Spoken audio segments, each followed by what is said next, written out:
Bismillahirrahmanirrahim. Alhamdulillahirabbil alamin. Wassalatu wassalamu ala asyrafil anbiya'i wal mursalin sayyidina Muhammadin wa ala alihi wa sahbihi ajma'in. Alhamdulillah, pada jemaah dirahmati Allah Subhanahu wa taala. Kita akan meneruskan pengajian dalam kitab Umdatus Salik karangan Al-Imam Ibn Naqib Al-Masri, yang mana kita masih berada di dalam bab zakat, dan kita akan meneruskan di dalam fasal yang mana penulis membicarakan tentang asnaf. Dan minggu yang lepas kita membicarakan apa yang dimaksudkan dengan fakir dan miskin. Jadi kedua-dua mereka merupakan keperluan yang mereka tidak didapati. Sama ada seseorang itu tidak memiliki apa-apa pendapatan langsung, maka ini adalah fakir, ataupun pendapatannya kurang daripada separuh keperluannya, ataupun seorang miskin. Kalau dia miskin, yakni dia ada pendapatan dan pendapatannya tidak mencukupi keperluannya. Ini yang kita membicarakan pada minggu yang lepas. Selepas itu penulis membicarakan berkenaan dengan bagaimana kita nak mengagihkan zakat kepada mereka, dan ini adalah perkara yang kita memerlukan sedikit renungan, sebab zaman yang kita tinggal ini tidak wujud perkara seperti ini.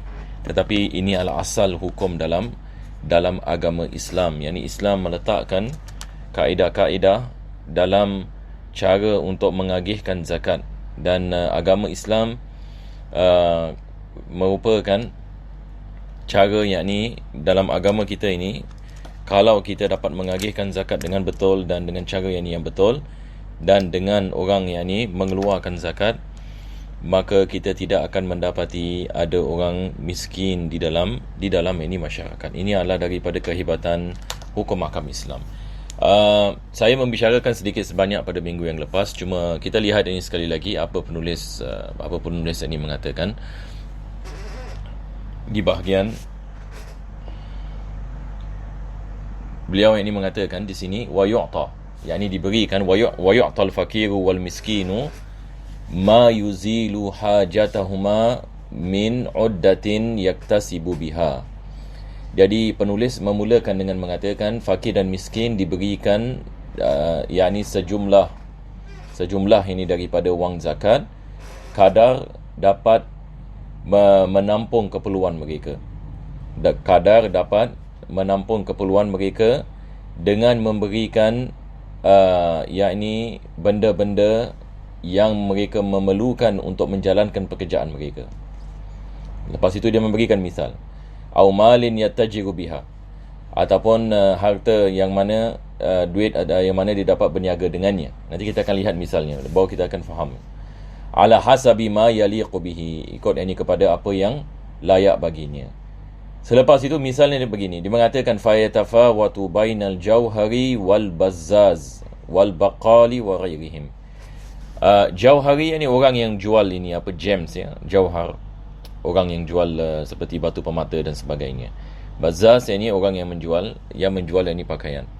Sekarang kita ada satu orang, misalnya dia dulu pernah berniaga menjual batu-batu. Dia ada ilmu dalam bidang ini, tetapi dia jatuh miskin sebagai misal. Maka dia diberikan duit zakat yang mana dia dapat menjalankan perniagaannya. Nampak tak?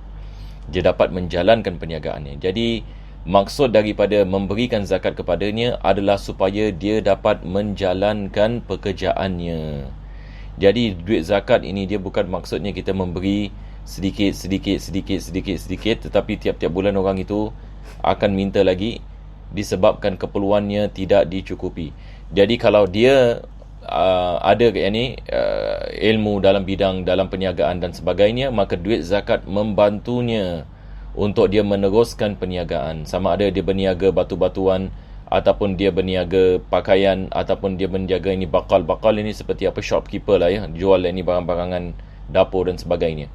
Jadi duit zakat ini membantu mereka. Ini yang saya mengatakan zaman yang kita tinggal ini tidak wujud benda seperti ini.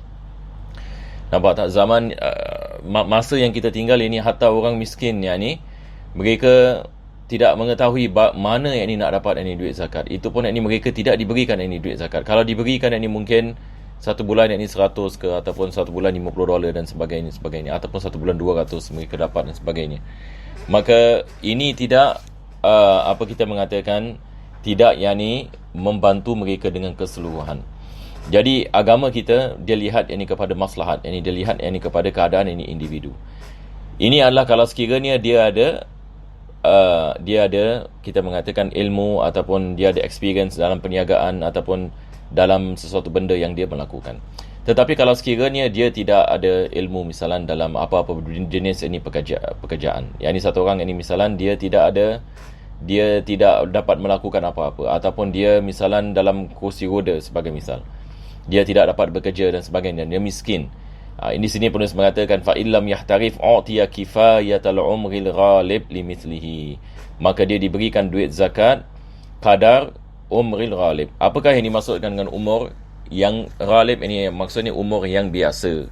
Umur yang biasa ini dia adalah umur 60 hingga ke 63 tahun. 60 hingga ke 63 tahun. Ini kalau kita letak 63 tahun ini sebagai misal. Jadi kalau umur dia misalan yakni sekarang ini umur dia 40 tahun. Jadi lagi berapa tahun yakni dia sampai kepada umur ghalib? Lagi 23 tahun. Jadi berapakah jumlah wang yang dia memerlukan selama 23 tahun? Jadi maksudnya keperluannya yakni tiap-tiap bulan yakni berapa? Jadi kita kali yakni kepada 23 tahun. Kita kali kepada 23 tahun. Itu adalah jumlahnya. Itu pun penulis yakni mengatakan ini kalau sekiranya duit zakat itu wujud yakni dengan banyak.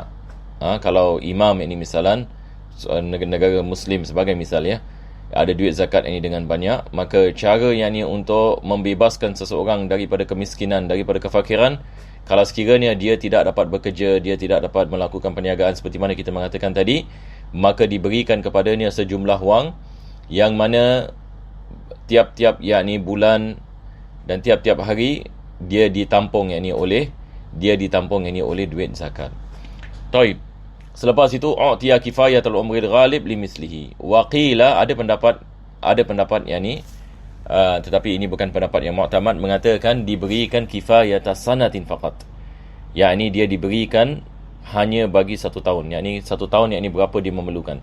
Misalan kalau di Singapura 1 tahun yakni keperluan seseorang ini misalan kalau dia hidup sendirian dan sebagainya mungkin 1,500 sebagai misal. Mungkin yakni kita mengatakan ataupun yakni 1,000 sebagai misal yakni. Jadi kalau 1 tahun yakni maksudnya 12,000.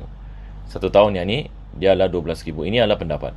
Wa hadha mafrudun ma'a kasratiz zakat. Jadi ini pun kena lihat yakni kepada keadaan. Kalau sekiranya duit zakat itu banyak dan banyak yakni duit zakat ini yang ada dan cukup yakni duit zakat untuk menampung golongan miskin ini, maka mereka diberikan umrul ghalib. Diberikan yakni umur ghalib. Jadi umur ghalib seperti mana kita mengatakan 63 tahun sebagai misal. Jadi kita lihat dia sekarang berapa tahun dan dia memerlukan berapa banyak yakni untuk menampung yakni keperluannya. Zaman sekarang yakni kita lihat kerajaan misalan di dunia sekarang misalan mereka ada skim ya. Mereka akan membantu misalan kalau mereka nak bantu satu orang, mereka akan tidak memberikan duit itu sekaligus, tetapi mereka akan memberikan duit tiap-tiap bulan. Sebab takut kalau beri sekaligus, dia semua nanti dihabiskan. Misalan, dia beli benda-benda yang dia tidak memerlukan. Sebab ada orang ini misalan, dia miskin dan dia tidak dapat bekerja dan dia tidak ada ilmu dalam perniagaan dan sebagainya. Dan dia tidak tahu bagaimana nak uruskan wang. Jadi dalam memberikan golongan seperti ini juga mesti ada hikmah. Bukan maksudnya kita memberikan umul ghalib ini semua yang ini duit beribu-ribu kepada mereka, tetapi yang dimaksudkan adalah kita memberikan tiap-tiap bulan. Dan zaman sekarang ini yang mudah ini disebabkan ada kita punya banking system yang kita ada ini hari ini dan sebagainya. Yakni tak perlu satu orang itu pergi yakni ke sebuah tempat untuk mengambil tiap-tiap bulan, tapi hanya masuk kepada akaun. Masuk ini kepada akaun. Jadi mengagihkan ini zakat ini lebih mudah ini kalau sekiranya kita membicarakan tentang kerajaan muslim ya. Kerajaan ini muslim. Ini kita lihat ini misalnya ini sebahagian negara di Timur Tengah yakni mereka ada melakukan perkara-perkara seperti ini dapat membantu dengan baik. Selepas itu beliau mengatakan wa hadha mafrudun ma'a kasratiz zakati. Imma bi an faraqa al-imamu zakata aw rabbul mal aw wa kana al-malu katsiran. Jadi sama ada yang mengagihkan zakat itu adalah imam ataupun yakni kerajaan, ataupun yang mengagihkan zakat itu adalah orang yang mempunyai wang. Jadi orang yang mempunyai wang, kalau dia ada banyak duit misalan dia punya zakat misalan berjuta, dia nak bantu satu fakir, yakni sebagai misal, maka dia boleh melakukan sedemikian. Dia memberikan yakni fakir tersebut umur ghalib, ataupun yakni dia memberikan kepadanya sesuatu jumlah yang mana dengannya dia dapat membeli barangan untuk dia berniaga. Wa illa fakullu sinfin as-sumunu kama kan. Kalau tidak, yakni beliau mengatakan bagi tiap-tiap asnaf, imam itu, bagi imam yakni dia mengagihkan 1/8. Jadi daripada 1/8 itu kita lihat adakah cukup yakni untuk kita nak menampung orang miskin dengan cara seperti ini. Kalau tidak cukup, maka kita tidak dapat yakni memberikan kepada mereka kadar jumlah yang besar. Jadi kita nak kena lihat ini kepada kadar ini duit zakat yang ada.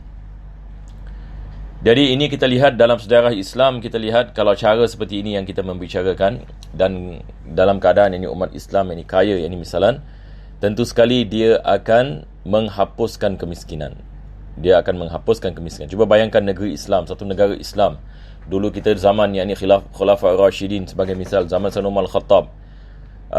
Maka dia pantang yang lihat ini orang miskin. Dia pantang melihat orang miskin minta sedekah. Jadi orang miskin minta sedekah, maka mereka bukan ditangkap panggil polis, tetapi mereka akan ditanya kenapa minta sedekah.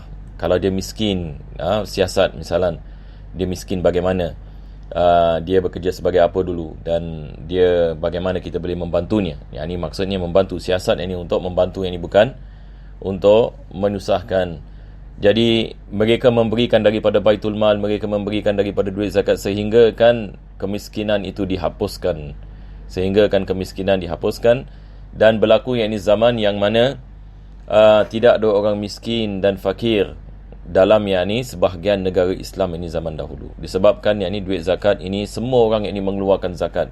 Ini menunjukkan keimanan. Dan kedua adalah duit zakat itu diagihkan dengan cara yang betul. Jadi kalau orang itu miskin, yakni misalan dia tahu berniaga, maka dia diberikan wang ini untuk meneruskan perniagaan. Seperti mana kita mengatakan, kalau dia tidak tahu ini berniaga, maka dia diberikan ini jumlah wang yang akan menampung keperluannya. Maka orang tidak akan yakni lagi yakni meminta-minta. Sekarang kita pergi kepada asnaf yakni yang ketiga. Penulis mengatakan al-amilun. Siapakah amilun? Beliau mengatakan wahumul ladina yab'athuhumul imam. Mereka adalah golongan yakni yang dipilih yakni oleh imam. Apakah yakni yang dimaksudkan oleh imam? Kita kena faham ya, penulis yakni Imam Ibn Naqib ini Al-Masri, beliau menulis ini dan pada zaman yakni beliau yakni umat Islam yakni misalan hidup yakni di bawah khilafah Islamiyah. Jadi kita ada imam. Ini siapa yakni imam? Yakni maksudnya Amirul Mukminin, iaitu khalifah. Jadi zaman beliau, khalifah itu dia akan memilih beberapa yakni wakil baginya bagi kota-kota. Jadi macam zaman sekarang yakni kita lihat kerajaan-kerajaan yakni yang ada kalau negeri dia besar dia akan ada apa? Akan ada dia punya minister bagi tiap-tiap daerah. Maka minister ini dia adalah wakil bagi imam. Jadi imam dia adalah pada ketika itu dikenali sebagai khalifah. Tapi zaman sekarang yang dimaksudkan adalah kerajaan. Kita ada kerajaan ini muslim ini misalan, maka kerajaan ini dia ada bahagian ini jabatan ini agama ini sebagai misal. Dia ada jabatan ini agama, maka mereka merupakan yakni jabatan yang mewakili yakni pemimpin yakni negeri Islam. Jadi golongan yakni yang dipilih, yang dibayar gaji yakni oleh pemimpin untuk mengagihkan duit zakat, mengambil duit zakat, mengkira duit zakat. Jadi maksudnya zakat punya department lah ya kalau hari ini. Jadi ini yang kita maksudkan dengan amilun. Jadi mereka adalah orang yang dilantik oleh yakni imam ataupun yakni khalifah dan sebagainya. Ini yang dimaksudkan dengan amilun. Jadi definisi ini perlu yang kita faham. Sebab ada orang yang ini dia salah faham, dia misalnya dia volunteer, dia pergi rumah-rumah orang misalnya, dia memberikan zakat, dan ini adalah perkara yang ajib, yang ramai orang tidak mampu melakukannya. Tetapi Masya Allah, kita lihat ada orang yang dia suka kepada orang miskin dan sebagainya, nak membantu mereka. Jadi mereka volunteer, mereka ambil duit zakat ini misalnya daripada orang kaya, dan selepas itu mereka agihkan kepada orang miskin. Soalan yang kita menanyakan, adakah orang seperti ini dikirakan sebagai amil? Jawapannya tidak. Apa sebabnya? Sebab soalan kita menanyakan, dia dilantik oleh siapa? Kalau dia setakat volunteer, maka ini bukan amil. Tetapi kita boleh memberikan kepadanya misalan duit upah. Yani dia mengagihkan zakat untuk kita, kita memberikan kepadanya duit upah. Tapi kita tidak memberikannya daripada duit zakat, ataupun dia tidak boleh mengambil daripada duit zakat. Sebab yani dia bukan amil, dia adalah wakil. Kita mewakilkan dia untuk memberikan zakat. Jadi amil ini dia adalah daripada imam. Dia adalah daripada kerajaan. Yani daripada kerajaan, yani yang melantik mereka, kerajaan yang memberikan misalan gaji, yani bagi mereka untuk mereka mengambil dan mereka mengagihkan zakat. Faminhum as-sa'i, dan sebahagian amil ini dia ada kerja-kerja yang berbeza. As-sa'i maksudnya yang keluar, yang mengumpulkan zakat. Dia yang pergi ketuk rumah orang misalan, ataupun dia pergi kepada pertanian, dan dia kira berapa kambing, berapa berkenaan dengan zakat tanaman dan sebagainya. Dia kontak, kalau zaman sekarang dia akan kontak orang yang memiliki tanaman-tanaman dan sebagainya, dah sampai kepada nisab. Jadi dia ada list orang ini nisabnya pada hari ini, sebagai misal pada bulan ini dan sebagainya. Maka dia mendapatkan dia punya update, dan selepas itu dia menanyakan kepada mereka, adakah mereka sudah bayar zakat ke belum bayar zakat. Ini adalah sa'i. Yang kedua adalah al-katib. Al-katib ini seperti orang yang menjaga finance, yang melakukan perkiraan. Zaman sekarang kita memanggilnya sebagai seperti finance department.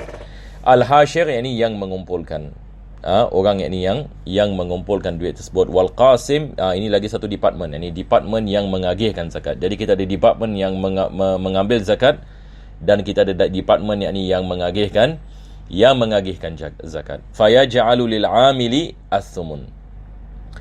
Jadi 1/8 daripada duit zakat yang diambil, maka diberikan kepada amil yang selebihnya. Kalau sekiranya amil ini ada gajinya sendiri, kalau gajinya kurang, boleh diambil daripada duit zakat, daripada 1/8 duit zakat.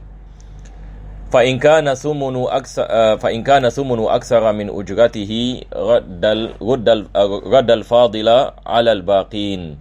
Kalau sekiranya ada lebih misalan duit 1/8 daripada duit zakat, bagi amil ini ada lebih, dan duit tersebut akan diberikan kepada asnaf yang lain. Naam. Wa in kana aqalla kammalahu, tapi kalau sekiranya kurang, maka dia diberikan daripada duit zakat. Wa hadha idza farraqa al-imam. Jadi di sini penulis mengatakan ini kalau sekiranya imam yang mengagihkan zakat. Jadi di sini perlu kita pay attention sedikit perkara ini. Jadi di sini kita nak faham apa yang dimaksudkan dengan konsep imam. Jadi konsep imam zaman sekarang kita panggil konsep kerajaan. Konsep imam konsep kerajaan. Jadi kalau sekiranya yang mengagihkan adalah kerajaan itu sendiri, yang mengagihkan duit zakat, maka 1/8 daripada duit zakat itu diberikan kepada pekerja yang bekerja di dalam department mengagihkan zakat, dan ini adalah daripada al-amilin.